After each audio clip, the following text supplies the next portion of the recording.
जोरदार तालियां इनके सम्मान में। बोले भारत माता की, अमर शहीदों की। आप आए।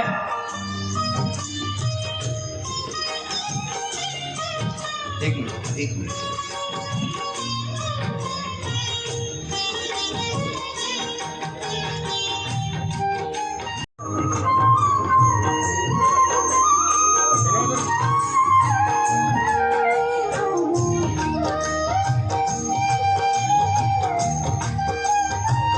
साफा जो सब करो सहयोग करो।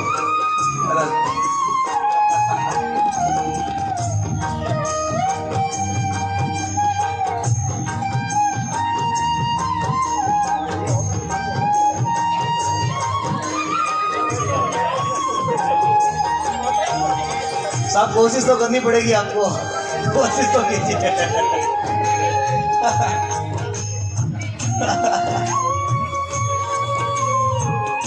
अब देखो रिचपाल जी खोकर साहब जी ने अच्छी तरह बांध देगा।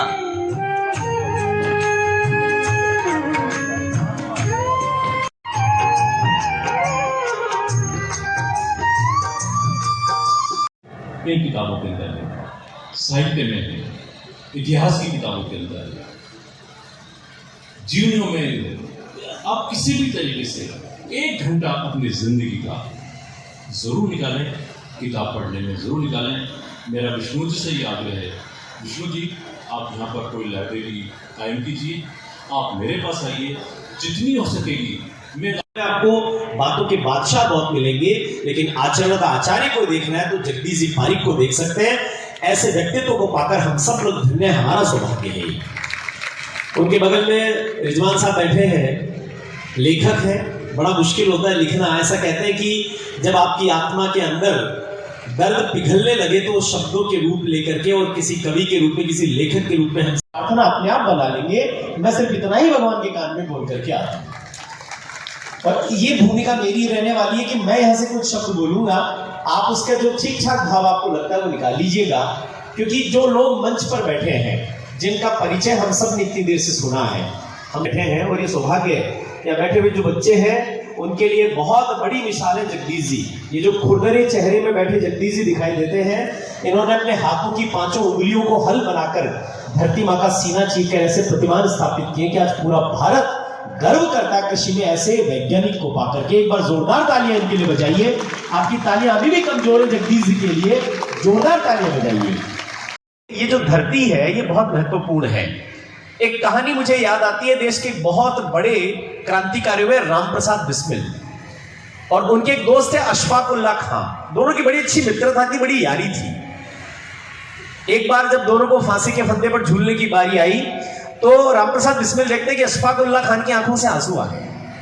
उनको लगा कि सुबह मिलने वाली फांसी है, तो शायद उसके डर के मारे या किसी और कारण से अशफाक की आंखों में आंसू है। दो बहुत अच्छे मित्र थे, तो उन्होंने कहा कि पठान डर लग रहा है क्या, सुबह फांसी होने वाली है, आंख में आंसू कैसे? तो अशफाक उल्लाह खान ने कहा कि पंडित जी आपकी जो प्रथा है, आपकी जो व्यवस्था है, उसमें पुनर्जन्म की व्यवस्था है। हो सकता है कि धरती माँ के लिए आपको इस बार मरने का सौभाग्य मिल रहा है, अगली बार आप फिर जन्म लेकर के आ जाएंगे, लेकिन मेरे इस्लाम में तो केवल एक ही बार जन्म की व्यवस्था है।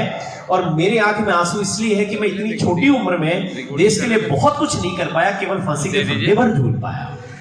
इसको सुनकर के रामप्रसाद बिस्मिल की आंखों में आंसू आ जाते हैं।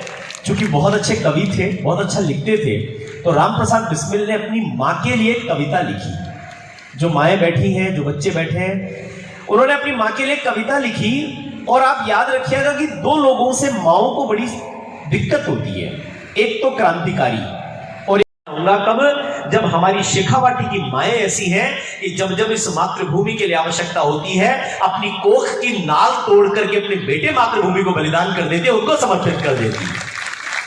और शेखावाटी के तो हर घर में से एक सैनिक मिलेगा। अबरार जी अभी यहाँ है नहीं, वो सेना में है। आप कल्पना करिए कि हर बेटा सेना में जाने के लिए उद्यत होता है, लड़ने के लिए उद्यत होता है। ये जो राष्ट्र प्रेम है वो हिंदुस्तान को, हम सबको सबसे अलग बनाता, सबसे बड़ा बनाता है। हम चूंकि बच्चे भी बैठे और यहाँ पर अभिभावक भी है, हम कभी ना कभी इन दोनों भूमिकाओं में होते हैं, या तो हम कभी विद्यार्थी बनकर के होते हैं या कभी हम लोग अभिभावक बनकर के होते हैं। सबसे पहले तो जो अभिभावक बैठे, मैं उनसे एक प्रश्न करना चाहूंगा, ईमानदारी से बोलिएगा, क्योंकि यहां पर किसी विद्वता की आवश्यकता नहीं, अपनों से अपनी बात करनी है।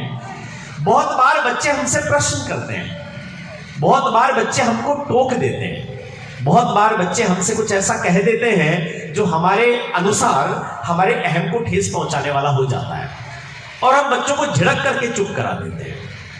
मैं एक अनुरोध आपसे करूंगा कि जब जब भी बच्चे आपसे प्रश्न करें, उनके ज्ञान के वर्तुल को खुलने दें, उनके प्रश्नों के, उनके जिज्ञासाओं का समाधान करें, उनको रोके नहीं, क्योंकि आप यदि रोकेंगे तो फिर बच्चे का ज्ञान का सही वर्तुल नहीं खुल पाएगा। हम सब जानते हैं कि टेक्नोलॉजी है, मोबाइल की भी चर्चा भी सर ने करी। मोबाइल अब आपके हाथ में होना आपकी मजबूरी है, उसके बिना काम नहीं चलेगा, पर बच्चा उसका सही प्रयोग कर पाएगा कि नहीं कर पाएगा, वो प्रश्न आपको सुलझाने पड़ेंगे। एक कठोपनिषद की घटना आती है, आप जानते हैं कुहाड़ ऋषि थे, बहुत बड़े ऋषि थे, और उनके गर्भ में उनका शिशु पल रहा था, उनकी पत्नी के गर्भ में। ये तो रविन्द्रनाथ टैगोर रात में नाव लेकर के नदी में निकलते थे और रात में लिखते थे। जैसे सर ने गोवा में एक घर ले रखा है, वहां बैठ करके लिखते हैं। हम पढ़ने लिखने वालों को एकांत चाहिए होता है, एकांत ज्यादा प्रिय होता है, भीड़ में अच्छी नहीं लगती। तो रविन्द्रनाथ टैगोर वहां बैठ करके उसमें कुछ लिखते थे। स्वामी विवेकानंद के मन में था कि क्या ईश्वर होता भी है क्या? एक दिन उन्होंने क्या करा, अचानक से चलती हुई नाव में छलांग लगा करके अंदर घुस गए। रविन्द्रनाथ टैगोर डर गए कि ये क्या हुआ। वो बालक जाकर के कहते हैं कि आप इतने बड़े विद्वान हैं, क्या आपने ईश्वर को देखा है? रविन्द्रनाथ टैगोर ने अपनी तरफ से समझाने की कोशिश की, उन्होंने कहा मुझे समझाइए।